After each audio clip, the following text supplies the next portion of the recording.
Aside from the massive earnings week that we just had, markets were essentially at a lull. There wasn't really much economic news, which explains as to why the S&P 500, well, for starters, went up on the 5-day 1.61%.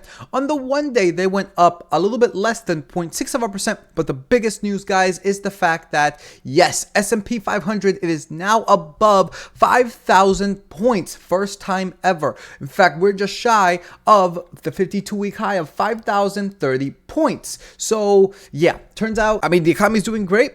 There are no layoffs, even though we have seen that when it came to the earnings report, a lot of companies are laying off in the form of, for example, PayPal. That was one of them that said that was going to lay off like 2,500 employees. And well, inflation is at an all-time low, even though we all know that's not really the case. Now, aside from the earnings that we have next week, which are a ton, by the way, we also have some economic news. More specifically, the big one here would be for Tuesday, February 13th, where CPI for the month of January is going to be released. And we can see here that we already have some projections. CPI year over year, guys, normal CPI came in at 3.3, and now they're expecting it to fall down to 3.0. The month over month, they're expecting it to stay the same, where previous was 0.2, they're expecting it to stay the same at 0.2. Now, when it comes to the core CPI year over year, they're expecting it to fall down by 0.1, going from 3.9 to 3.8, and the core CPI month over month, expecting it to stay the same at 0.3%.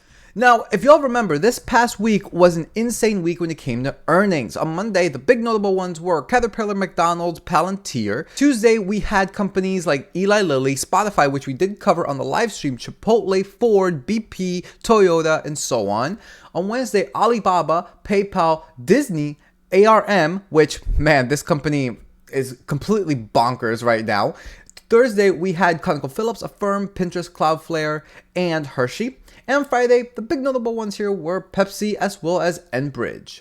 Now, this upcoming week is going to be just as massive, starting, of course, with Monday. We got Waste Management, guys. This thing has just been going up nonstop for the past several months. On Tuesday, Shopify, Airbnb, Coca-Cola, as well as Biogen.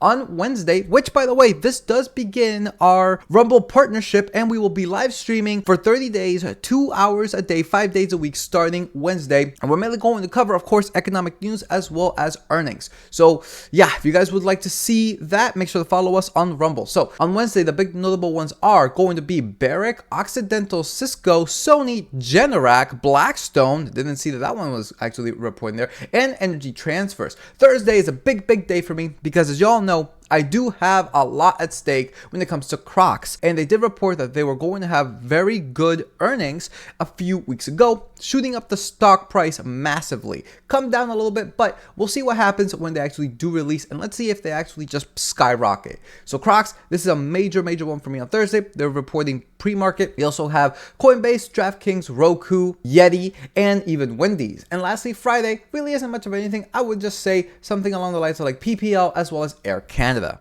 Now, even though the S&P 500, guys, is at 5,000 points, all-time highs, never been here before, you can see that, well, this isn't really that impressive.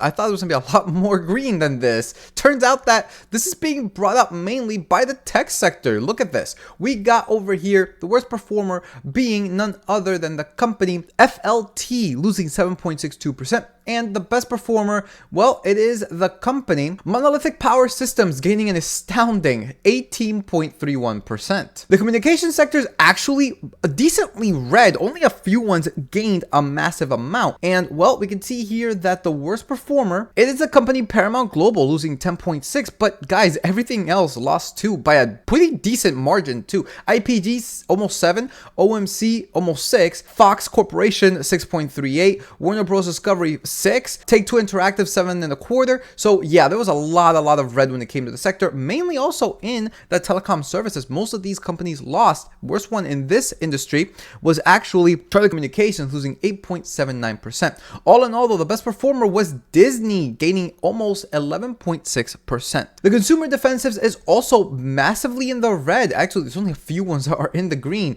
Worst performer here, it is none other than the company Kenvue, losing 7.2%.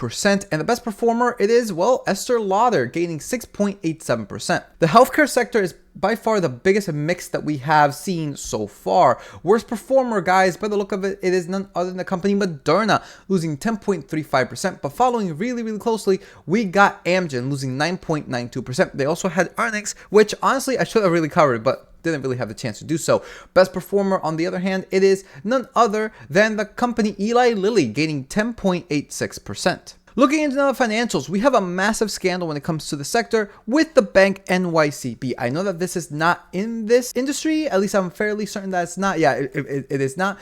But nonetheless, though, it could cause the collapse of the financial sector, just like as we saw last year with the fail of SVB as well as FRC. Worst performer in this sector, however, was the company Everest Group, losing 7.23%, and the best performer, it is none other than the company Willis Towers Watson Public Limited, gaining 8.55%. The consumer cyclicals is actually very much in the green. We have a lot of companies here that did have earnings this week. Worst performer, it is the company Expedia, losing 13.2%, and the best performer, it is none other than the company West Rock Co., gaining 9.45%. The industrials is also pretty decently in the green, as you guys can see over here. Worst performer, it is the company Snap-on, losing an astounding 10.31%. It is just a straight line down. And the best performer, it is the company Emerson Electric, gaining 9.81%. REITs are just kind of going nowhere. Worst performer here, it is the company Health Peak Properties, losing 5.3%. And the best performer, it is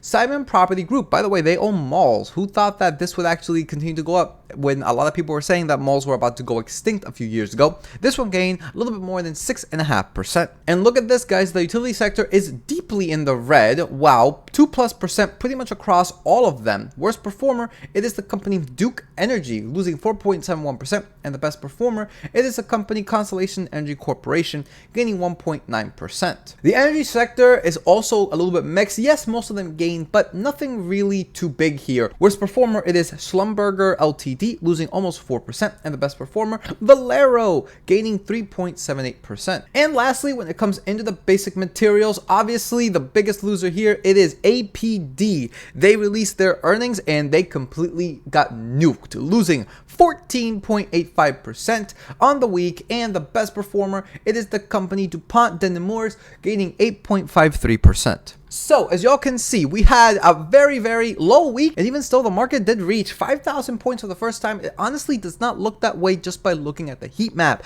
We're going to see what happens this upcoming week. Again, earnings aren't going to stop, and we also have CPI for January, the first one for 2024. So, that pretty much is it, guys, for this video. Unfortunately, Mike is not here today.